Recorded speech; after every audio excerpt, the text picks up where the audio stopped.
Khi măng như này thì nó mới ngon này mọi người.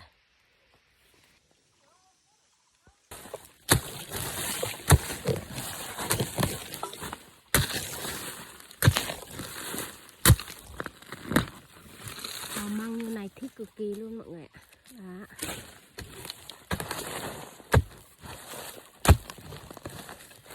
Cây cũng khá là to luôn.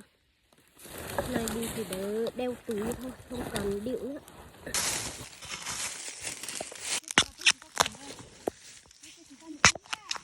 Ồ. Ừ. Có mà tôi thấy chú mà.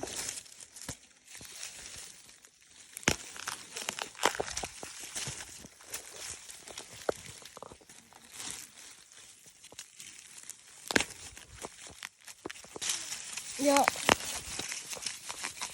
Ô.